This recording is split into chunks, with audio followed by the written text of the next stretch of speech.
Hey everybody. Hi, it's Sierra, and I'm from the local history and genealogy department. And I hope everyone is doing well at home. And we certainly miss getting to see everybody at the library every week and getting to interact with you guys and hear your family history stories and what you guys have been researching. So today I'm going to talk about a couple things that you can do from home as far as researching the history of your house. April is Architecture Month, and what's really cool about that is that that gets genealogists and local historians thinking about, the built environment and the stories and the history that are involved in building houses and neighborhoods. Not just what style of houses were built and when, but also, the people that lived in those houses and the stories that they have um, for you to research. And so today that's going to be the focus of my chat. Just want to say again, hello, and I'm Sierra. And if you have any questions, please feel free to leave comments. I have a couple coworkers who are also going to be on the chat helping me answer questions. So if you have any questions about genealogy, local history research, and maybe you're stuck on a question, we're here to help. You can always leave us a comment on the chat here, or you can email us at excuse me, history@kentonlibrary.org. Again, our email address is history@kentonlibrary.org. We are available to help you via email as well if you have a really complicated question that you need help with. So, like I said before, April is Architecture Month, and that's really cool because there's so many great things that you can research and share about the history of your house. The best place to get started, I guess, with doing a house history is to pick a property. You don't have to necessarily do like your own house that you live in now. A lot of people have like family homes that maybe they lived in, 20, 30, 40 years ago that they want to research. It could be a property that maybe your grandparents lived in or built. So doing the history of your house is definitely, or any house is definitely an option. It doesn't just have to be the one that you currently live in, which it is exciting to research the house that you currently live in, just because you never know who you might have shared your home with. But so definitely pick a property. If you're going to pick a local property, that does help because you could eventually go and do deed research. Once everything gets back to normal, we usually recommend the first thing you do is do a deed search on your property. So going through and seeing who bought and sold it over time. And that's really important because basically what you want to do with a house history is make a timeline. You want to know who lived in it when, maybe possibly try to narrow down when it was built, and kind of fill in the details in that timeline. So I would definitely recommend getting a timeline together as you go, because you'll find that maybe your house had several different addresses. So you want to make a note of when the addresses change so you can, make sure that you're not searching for the wrong person in the wrong house at the wrong time. We're doing some research on some properties right now. And I have found that one in the Main Strasse neighborhood currently has 3 different addresses. So keep that in mind, that your house could have multiple numbers at any given time. Another thing to keep in mind is that your house could have a different street address. So given when it was originally built and what the address is now, it could be that it's just simply maybe a name change. Like, for instance, Dalton Street in Main Strasse, at one point there was a U in Dalton, but now there's no longer a U in Dalton Street. There's also street name changes that happened when neighborhoods merged together, like when West Covington and Covington merged together, a lot of street numbers changed, and also the names of streets. So make sure that you pay attention to that. And then also during World War I, there was the rise of anti-German hysteria in Northern Kentucky and Cincinnati. And so a lot of German street names also changed. So they became like Americanized. So I believe Bremen Street changed to Pershing Avenue. So just kind of keep that in mind that there's a lot of tricky little things that could happen with researching the history of your house and who's lived in it. Um, as far as the first thing that I always like to do is I like to go on Google Maps and get a feel for where the house is now. That can tell me a little bit about where it sits on the block, because sometimes if the numbers change and you go to a different map, it's nice to know where it was on the block originally and over time. What else is really nice about Google Maps is that there is kind of like a historical photo feature, and so it lets you go back to 2012 when they first put some of these properties on Google Maps, and you can see what the house looked like almost a decade ago. So if you're wondering maybe, what color the house was before somebody painted it, that might be the way to find it, is if there's a earlier picture of it in Google Maps. Sometimes you can also see if they've changed like the siding of the house or any of the architectural details of the house, especially if they may have built like an addition or if there was a stairwell on the outside of the building that maybe isn't there now. So Google Maps is definitely a great place to kind of get a feel for the house with just in the last 10 years. To kind of go back into more about the maps, maps are a really great thing because you can usually make the timeline of your house based on maps as well. So if it was in part of our Sanborn map collection, which we have the state of Kentucky of, and you can get to that on our genealogy research tools page, which is on our website, kentonlibrary.org/genealogy. And what the Sanborn maps show you are basically a snapshot of the properties and what has been built over time. So for instance, like the Covington Sanborn maps, you get an idea of what it looked like in the 1890s. I believe there's an 1880, 1890, and then 1909, and then around like 1930, 1940 is when you get little snapshots of how the neighborhood changed and developed. So pay attention to those maps because they also show you what position the house was in. Also, the numbers can change on the Sanborn maps, and that's a good clue to know, between this map, the 1890 map and the 1910 map, you'll notice that there are two different numbers on the map. That means that it had a different address at some point. And a lot of times that has to do with the fact that maybe more houses were put into the block, so they needed to standardize the numbers. And it also could be just the fact that a lot of neighborhoods were combined during that time period. And so they had to renumber and rename the streets just so that mailing was simpler. But Sanborn maps are a great tool. I really recommend that you go on our website and check those out. You do need a Kenton County Public Library card to access that from home, but if you have any trouble with that, we can help you get your card. So keep that in mind. We have the chat feature on our website. Just go to kentonlibrary.org and there's a link there to click on that, and we'll help you get a library card. So Sanborn maps are really neat. It helps you with that timeline, like I said. Right now you can use Ancestry from home. You'll go to our website, kentonlibrary.org/genealogy, click on research tools. And then I think the third or fourth link down is Ancestry Library Edition. And what's really nice about Ancestry Library Edition, being able to use it from home, is that you have access to the city directories. And Ancestry has city directories for Covington and Newport, I think up until the 1950s. And they go back as far as, I think, like the 1860s. So you can do, a search through the city directories for your address, or list the names of people that are living in the house at that time and add that to your timeline. But you do have access to those city directories.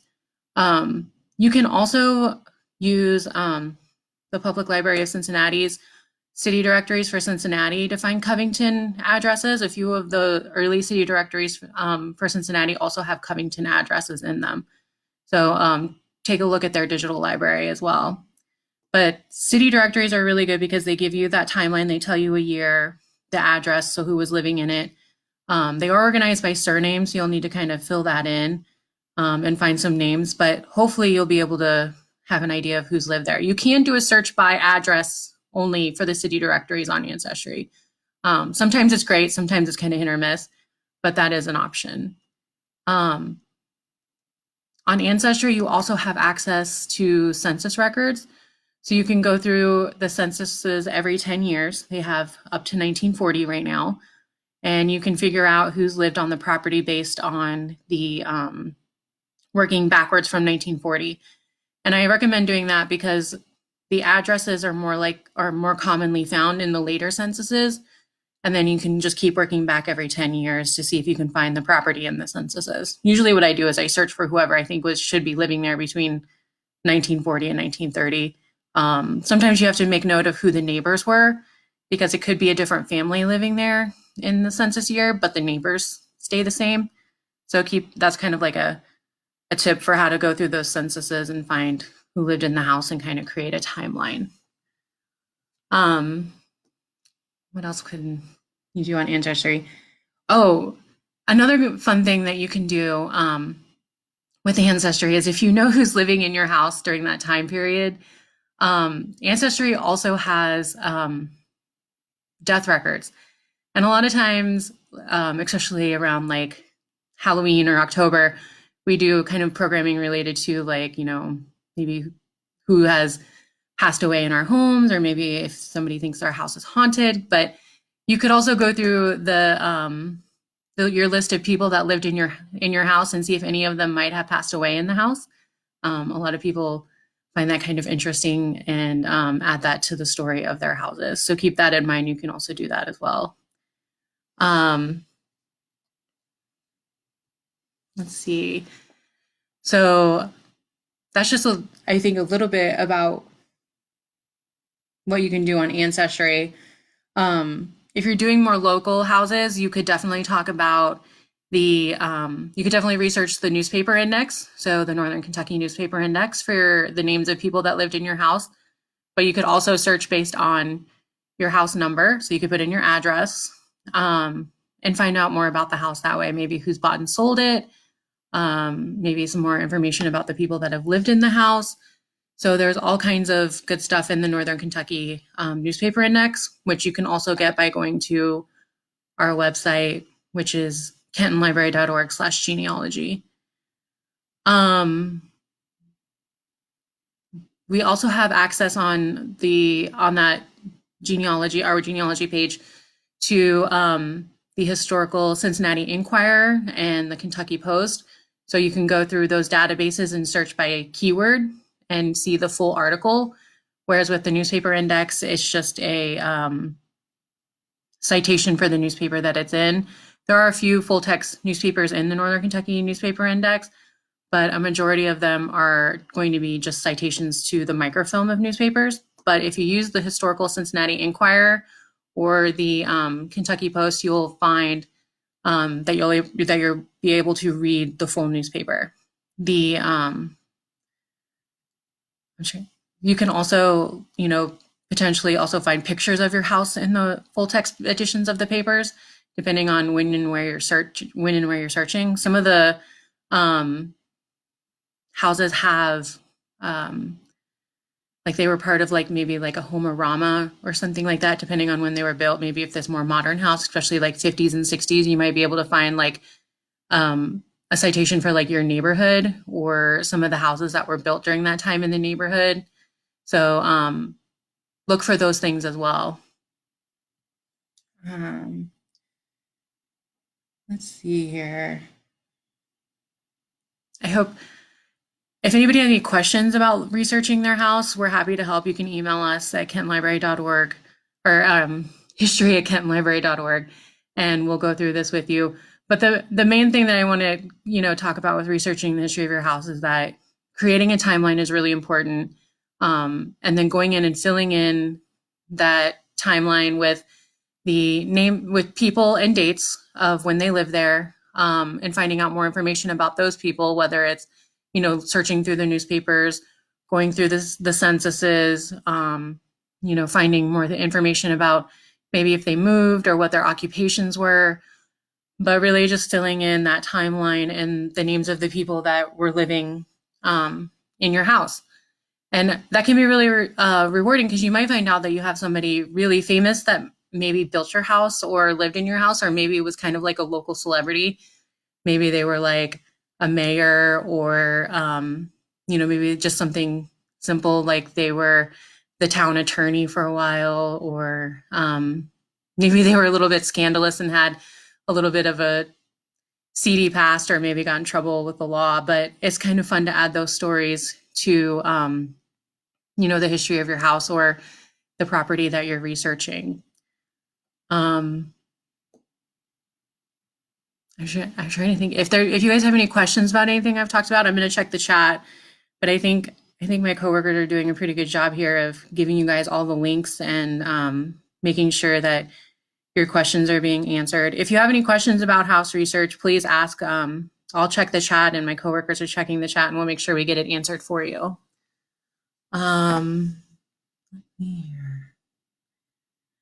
Okay, so the second part of this that I wanted to talk about today is how you can basically, take this idea of like doing research on your house, but also document like what's going on in your neighborhood and house right now with everything that's going on. I know a lot of people are like journaling or making time capsules, and we're going to talk a lot more about that next week. My coworker, Krista, will be on, and she's going to she's going to go through this a little bit more. But something that I think would be really important to do right now, especially because we're talking about doing house histories and kind of celebrating this idea of, like Architecture Month, would be to document your neighborhoods right now and what's happening in them, and adding that to your journal. So if you're going out on walks and you're taking part in maybe like the scavenger hunts where people are like putting teddy bears in windows, take pictures of yourselves doing that and pictures of the houses that you visited, and add those to your journals. And then kind of add more of what's going on in your neighborhood and adding to that history.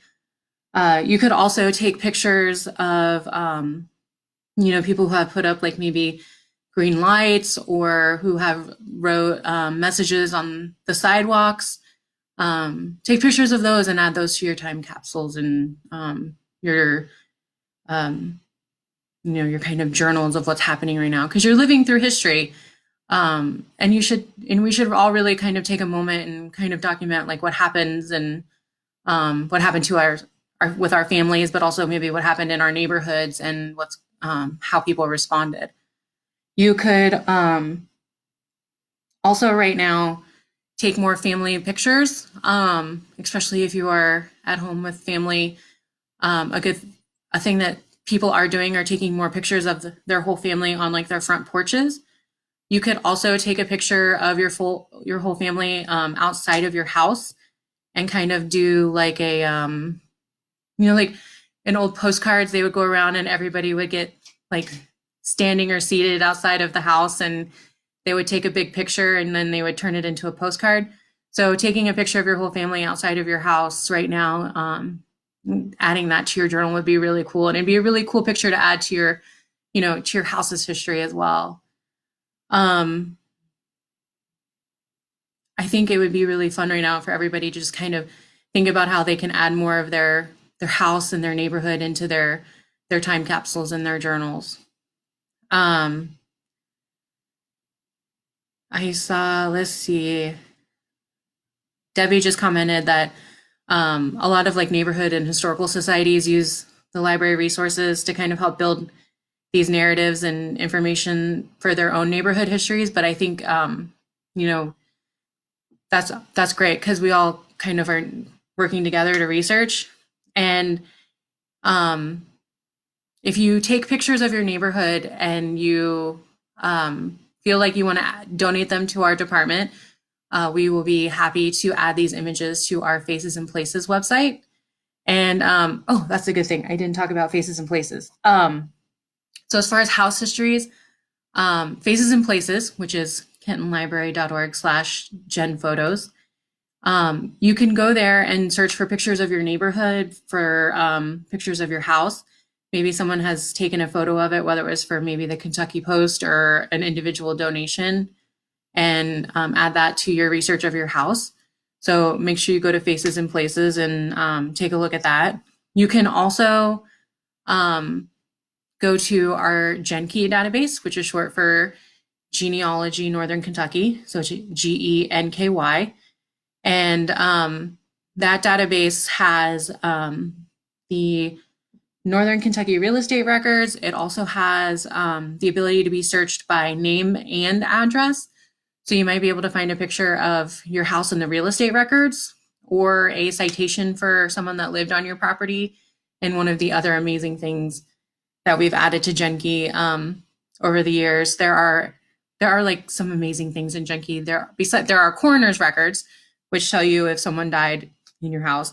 There are Sunday school censuses. So there was someone that went around Covington and took a census of all the families and their addresses and if they attended church or not. That if you were looking for something to read, that's kind of funny. That Sunday school census is kind of a blast. The guy that took that census had a lot of opinions.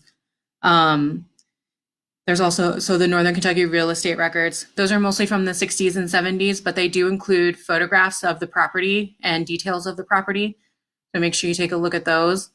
And then there's also like things that might help you fill in more information about the people that lived in your house. So there's cemetery records, there are school records, as far as well as like our yearbook index. So take a look at those things as well. I'm trying to think of what else. If anybody has any questions, feel free to ask. I'll take a minute or two here, but or anything that they want to add about doing house research, I'm happy to answer questions or share your guys' ideas. If you need help with your research at any point, you can, like I said, email us at history@kentonlibrary.org. We're here to help. We are checking the email, so you can get in touch with us and we'll get back to you if you have any questions. And I hope you guys are having some time to research maybe your genealogy, but also your house histories and maybe getting to know some new and unusual characters that lived in your house, or maybe more about when the house was built or how old the house is. Go through the chat here one more time.